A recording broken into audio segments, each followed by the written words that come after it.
You have heard it said in the ancient of times, you shall not murder, for whoever murders shall be liable to judgment.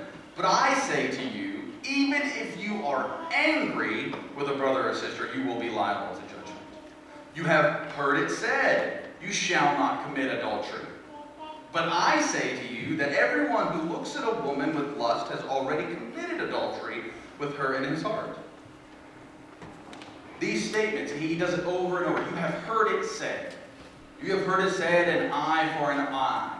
But I say to you, these statements strike me. Jesus is taking things a step further. Brothers and sisters, Jesus always takes things a step further. Jesus always expects one thing more.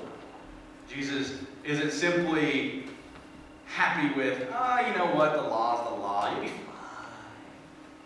You've heard it said that if someone asks you for your cloak, well, if someone asks you for your cloak, this is next week. If someone asks you for your cloak, give them also your garment as well. Another step. Taking things a whole step further. He is, in a sense, from what I'm interpreting, is saying that faith is not enough just to take the simplest version of it or the simplest answers of it, but it's bigger. It's a bigger step. It's not just, oh, well, that is what it says, so that's good enough. No, Jesus is saying, don't even be mad with a brother or sister. Don't even go that far. And if you do get mad with them, fix it quickly. Don't even look at another person with any sense of desire or lust, because that's adultery in itself. Jesus is saying, don't even take the opportunity to do these things. Don't even take the smallest step in that direction. It's bigger than that. It's a bigger commitment to faith than just following the rules. It's always about going one step further. And then Jesus tackles oath swearing, contracts. Again, you have heard it said, there's those words, you shall not swear falsely, but carry out vows that you have made to the Lord. But I say to you, don't swear at all. Don't do it. Don't even do it. Let your yes be yes, and your no be no. Your word should be trustworthy enough, Jesus says, that you don't have to swear an oath or take a vow, that we should be committed enough that those words, those vows and oaths don't have to be taken. We should be so committed to the faith that others can trust us so completely that we don't need to spit in our hands and Cody and I shake hands to make sure that that's sealed. Because it's about the covenant relationship. It's already been made. That covenant relationship between us and God is already there. God has already said, I love you. I will not forget you. I will not forsake you. And then God dares to expect that exact same thing out of us. That exact same commitment to God and one another.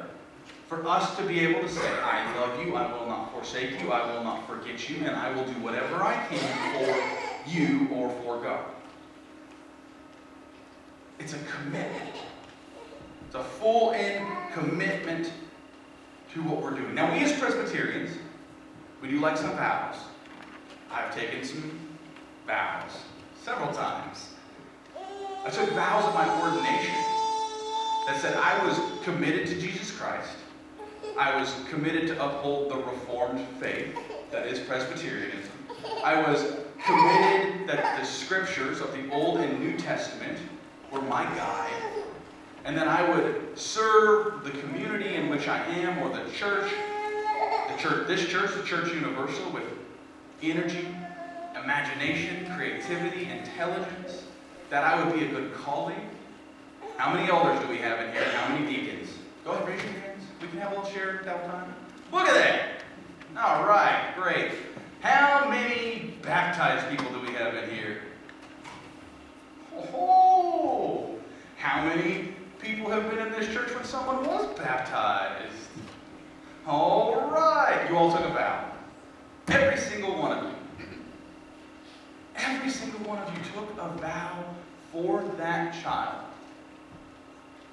and said, I will nurture this child through prayer, through teaching, through care, through love, for showing the gospel to them at all opportunities. We've taken those vows. Now, Jesus says don't swear oaths, but these vows are fine. I think these are good vows. But if we're going to take those vows, if we're going to do those things, Jesus says, let your yes be yes. So let your I do, I will, we will be absolutely that's what we're going to do. Not, today that doesn't work for me, so tomorrow. Or maybe, or I'll think about it. The loophole there is I will pray about it. Not think about it. I'll let you out. I'll pray about it. Jesus says, let your yes be yes, and your no be no. This is about commitment. This is a scripture about being committed to the faith above all else, being committed to the covenant bond between God and ourselves above all else, and being committed to the covenant community. And I'm not just talking about the covenant community of First Presbyterian Church. I'm talking about the covenant community of the church universal.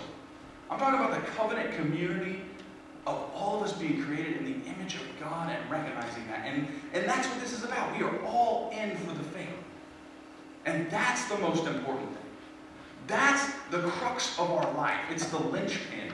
It's the hinge of everything who we are is our faith. So we have to think of, how does my faith impact this? How does my faith impact this decision? How am I filling up the jar, the lunchbox, my heart, whatever it is, of faith every day? And then how am I emptying that out to the rest of the world? That's what Jesus is saying. Let your yes be yes. Or your no be no. You're either all in or quit. You're either all in or you're all out. That's what Jesus is saying. Be all in for it. Don't halfway do it. Go full force. People know. People see that. People want to be part of that. People love that. When we are all in for the faith, and I'm not talking about being Bible beaters, brothers and sisters. I'm not talking about going into the world and just, do you know Jesus Christ is right here? For all have fallen short of the glory of God and sinned, and you need to convert. That's not what I'm getting at. I'm getting at the fact that faith is what impacts and moves our decisions. Faith is what guides us first and foremost. Faith, our belief in Jesus Christ, the man that was and is Jesus Christ, God born with us, one of us, who lived the words he spoke, the actions he took, the life he gave, and then the resurrection, that man that we believe in, that we say is God, that is the first thing that impacts who we are in this world. I want to tell you a story about a guy. And it's not a fake story, but it's a good story. As most of you know, I love the gym. We've worked out a couple times together. I love it. It's a sanctuary for me. It's a place where I get to experience God, and that seems totally crazy. But I experience God there in the community, in the ability to see how far I can push my body, because that's a gift from God. But one of my idols is a guy named Clint Darden. And he is a former professional strongman, professional powerlifter, and now he's dabbling in the world of Olympic lifting. But his life took this sudden turn when he was diagnosed with cancer. And Clint, being the man he is, 3 days after having, the day after having his second chemo treatment, was in his garage gym. And I remember watching the video, and I didn't know that Clint had been diagnosed with cancer or he had chemo the next day. But he posts his workouts, and so I watched them. And he had 735 pounds on the bar plus resistance band, so about 790 pounds on the squat bar. And he was doing box squats.